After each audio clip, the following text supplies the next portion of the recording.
ಬಹಳ ವಿಶೇಷವಾದಂತ ಈ ಕಾರ್ಯಕ್ರಮ.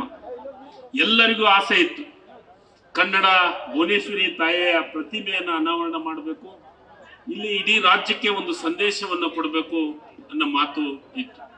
ಪ್ರತಿ ಸತಿ ನವೆಂಬರ್ 1ರಂದು ರಾಜ್ಯದಲ್ಲಿ ಒಂದು ಹೊಸ ಸಂಚಲನ ಮೂಡಿಸ್ಬೇಕಂತಲೇ ಸನ್ಮಾನ್ಯ ಸಿದ್ದರಾಮಯ್ಯ ಸಾಹೇಬರು ನಮಗೆ 50 ವರ್ಷದ ಕರ್ನಾಟಕ ಹೆಸರಾಯಿತು, ಕರ್ನಾಟಕ ಉಸಿರಾಗಲಿ ಕನ್ನಡ ಅನ್ನೋ ಒಂದು ಕಾರ್ಯಕ್ರಮವನ್ನು ಇಡೀ ಒಂದು ವರ್ಷ ಆ ಕಾರ್ಯಕ್ರಮ ಮಾಡಬೇಕಂತ ಬಜೆಟ್ ಒಳಗ ಆದೇಶವನ್ನು ಮಾಡಿದ್ರು. ಅದರ ಪ್ರಕಾರ ಇಡೀ ವರ್ಷ ಕಾರ್ಯಕ್ರಮವನ್ನು ಮಾಡೋದ್ರ ಜೊತೆಗೆ ನಾವು ಏನೇನು ಸಂದೇಶವನ್ನು ಕೊಡಬೇಕು ಕನ್ನಡಿಗರಿಗೆ, ಹೊರನಾಡು ಕನ್ನಡಿಗರಿಗೆ, ಹೊರದೇಶದ ಕನ್ನಡಿಗರಿಗೆ ಏನೇನು ಸಂದೇಶ ಕೊಡ್ಬೇಕು ಅನ್ನೋದನ್ನ ಎಲ್ಲವನ್ನ ರಾಜ್ಯ ಸರ್ಕಾರದಿಂದ ಹೇಳುವಂತ ಕೆಲಸವನ್ನ ಮಾಡಿದ್ವಿ.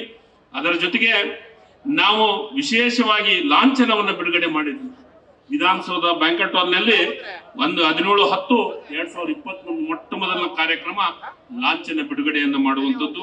ಅದಾದ್ಮೇಲೆ ಇಡೀ ರಾಜ್ಯದೊಳಗೆ ಕನ್ನಡದ ತೇರನ್ನ ಇಡೀ ಜಿಲ್ಲೆ ತಾಲೂಕಿಗೆ ಮತ್ತು ಗ್ರಾಮ ಪಂಚಾಯತಿಗೆ ಸದ್ಯ ನಾವು ಭೇಟಿ ಕೊಡುವಂತ ಕೆಲಸವನ್ನ ಮಾಡಿಸಿದ್ವಿ. ಅದಾದ ಮೇಲೆ ಕನ್ನಡದ ಅದನ್ನ ಕಾರ್ಯಕ್ರಮದ ಅಂತ್ಯ ಎಲ್ಲಿ ಮಾಡಿದ್ವಿ ಅಂದ್ರೆ ಸಿದ್ದಾಪುರದೊಳಗೆ ಮೊದಲಿಗೆ ಕಾರ್ಯಕ್ರಮ ಪ್ರಾರಂಭ ಮಾಡಿದ್ದು ನವೆಂಬರ್ 2ರಂದು ಹಂಪಿಯೊಳಗೆ ಪ್ರಾರಂಭ ಮಾಡಿದ್ವಿ.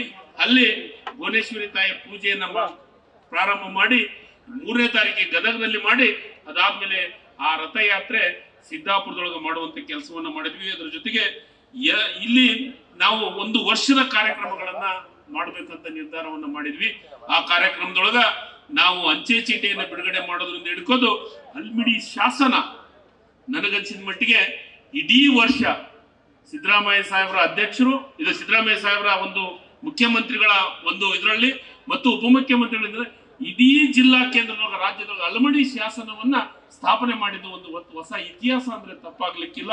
ಆ ಒಂದು ಕೆಲಸವನ್ನ ಮಾಡೋದ್ರ ಮುಖಾಂತರ ಮತ್ತು ಅದರ ಜೊತೆಗೆ ನೋಡಿ ಎಲ್ಲರೂ ರಾಜ್ಯದ ಮುಖ್ಯಮಂತ್ರಿಗಳಾದ್ರು, ಆದ್ರೆ ಬಸವಣ್ಣವ್ರನ್ನ ಮಾತ್ರ ಎಲ್ಲರೂ ಮಾತ್ರ. ಆದ್ರೆ ಸನ್ಮಾನ್ಯ ಸಿದ್ದರಾಮಯ್ಯರು ಮತ್ತು ಡಿ.ಕೆ. ಶಿವಕುಮಾರ್ ಸಾಹೇಬರು ಸಾಂಸ್ಕೃತಿಕ ನಾಯಕ ಬಸವಣ್ಣ ಅಂತಂದು ಪ್ರತಿ ಒಂದು ಕಚೇರಿ ಒಳಗ ಬಸವಣ್ಣನ ಫೋಟೋವನ್ನ ಹಾಕೋದ್ರ ಮೂಲಕ ಒಂದು ಹೊಸ ಇತಿಹಾಸವನ್ನ ಮಾಡುವಂತ ಕೆಲಸ ಇವೆಲ್ಲವನ್ನ ಮಾಡೋದ್ರ ಜೊತೆಗೆ ನಮ್ಮ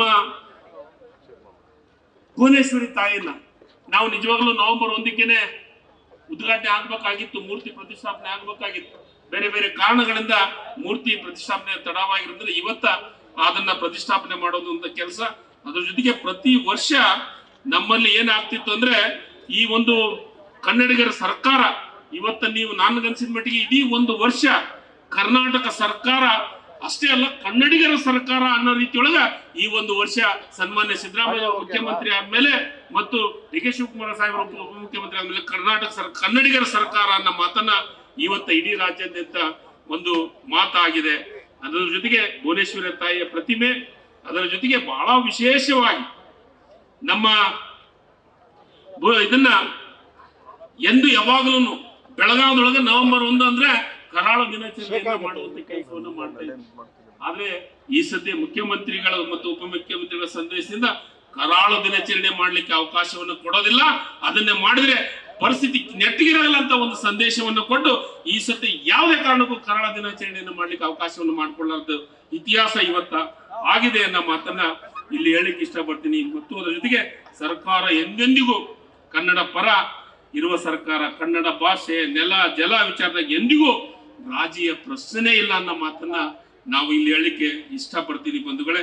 ಅದರ ಜೊತೆಗೆ ಬಹಳ ಒಂದು ಹೊಸ ಇತಿಹಾಸ ಬರೀ ಎಲ್ಲರೂ ಹೇಳ್ತಾ ಇದ್ರು ಕನ್ನಡದ ನಾಮಫಲಕ ಅದನ್ನ 60% ಹಾಕ್ಬೇಕು ಮಾಡಬೇಕು ಅಂತ ಬರೀ ಹೇಳೋದು. ಆದ್ರೆ ಈ ಸತೆ ಸನ್ಮಾನ್ಯ ಸಿದ್ದರಾಮಯ್ಯನವರು ಆದೇಶವನ್ನ ಮಾಡೋದ್ರ ಮುಖಾಂತರ 60% ಪ್ರತಿ ಒಂದು ನಾಮಫಲಕ ಆಗಲೇಬೇಕಂತ ಒಂದು ಆದೇಶ ಮಾಡೋದ್ರ ಮುಖಾಂತರ ಒಂದು ಹೊಸ ಇತಿಹಾಸವನ್ನ ಕರ್ನಾಟಕ ರಾಜ್ಯದ ಕನ್ನಡಿಗರಿಗೆ ಮಹತ್ವವಾದಂತ ಒಂದು ಶಕ್ತಿಯನ್ನು ಕೊಡುವಂತ ಕೆಲಸವನ್ನ ಮಾಡಿದಂತ ಇತಿಹಾಸ ಇವತ್ತ ಇದೇ ಐತಿಹಾಸಿಕ ನಿರ್ಧಾರ ಅಂದ್ರೆ ತಪ್ಪಾಗಲಿಕ್ಕಿಲ್ಲ ಅನ್ನೋ ಮಾತನ್ನ ಇಲ್ಲಿ ಹೇಳೋದ್ರ ಜೊತೆಗೆ ರಾಜ್ಯದಲ್ಲಿ ಗೋವಾದಲ್ಲಿ ಸಹಿತ ಕನ್ನಡಿಗರು ಬಹಳಷ್ಟು ಜನ ಇದ್ದಾರೆ. ಅಲ್ಲಿಗೆ ಒಂದು ಕನ್ನಡ ಭವನವನ್ನು ಕೊಡಬೇಕು ಅಂತ ನಾನು ಸನ್ಮಾನ್ಯ ಮುಖ್ಯಮಂತ್ರಿ ಸಾಹೇಬರಿಗೆ ವಿನಂತಿಯನ್ನು ಮಾಡ್ತೀನಿ. ಅಲ್ಲಿ ಜಾಗವನ್ನು ನೋಡ್ಕೊಂಡ್ ಬಂದಿದ್ದೀವಿ, ಅದಕ್ಕೆ ದುಡ್ಡನ್ನು ಬಿಡುಗಡೆ ಮಾಡುವಂತ ಕೆಲಸ. ಯಾಕಂದ್ರೆ ಅತಿ ಹೆಚ್ಚು ಕಾರ್ಮಿಕರು, ಸಣ್ಣ ಸಣ್ಣ ಸಮುದಾಯದವರು, ಸಣ್ಣ ಸಣ್ಣ ಬಡತನದಲ್ಲಿ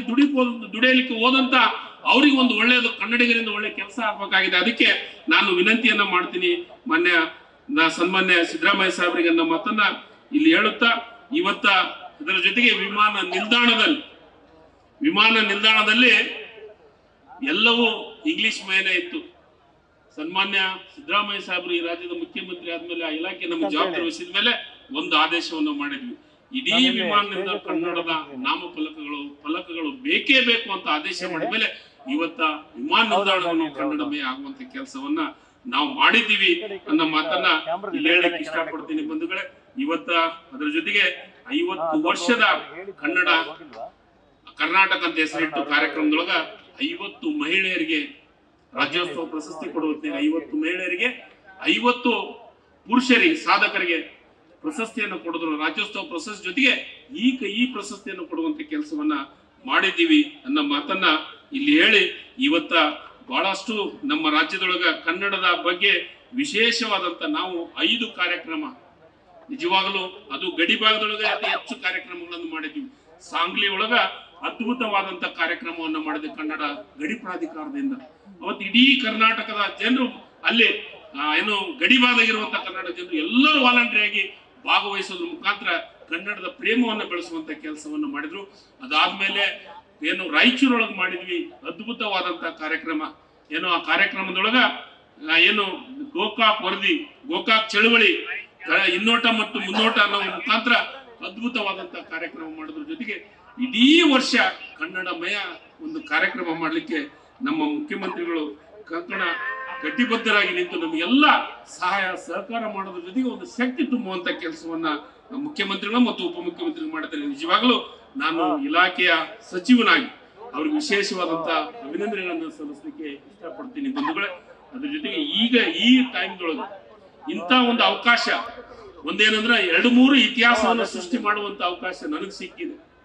ಒಂದು ಅವಕಾಶ ನಾಮಫಲಕವನ್ನ ಜಾರಿ ಮಾಡುವಂತದ್ದು 60%, ಇನ್ನು ಒಂದು ಭುವನೇಶ್ವರಿ ತಾಯಿ ಪ್ರತಿಮೆಯನ್ನು ನಿರ್ಮಾಣ ಮಾಡುವಂತ ಅವಕಾಶ. ಇದೆಲ್ಲದು ನನಗೆ ಸಿಕ್ಕಿದ್ದು ನಿಜವಾಗ ನಾನು ಭಾಗ್ಯಶಾಲಿ. ಆ ಇಬ್ಬರು ಹಿರಿಯರಿಗೆ ನಾನು ವಿಶೇಷವಾದಂತ ಅಭಿನಂದನೆಗಳನ್ನು ಸಲ್ಲಿಸಿ ನನ್ನ ಮಾತನ್ನು ಮುಗಿಸ್ತೀನಿ. ಜೈ ಹಿಂದ್, ಜೈ ಕರ್ನಾಟಕ, ಧನ್ಯವಾದಗಳು. ನ್ಯೂಸ್ ಫಸ್ಟ್, ನಿರ್ಭೀತಿಯಿಂದ ನಿಮ್ಮ ಪರವಾಗಿ.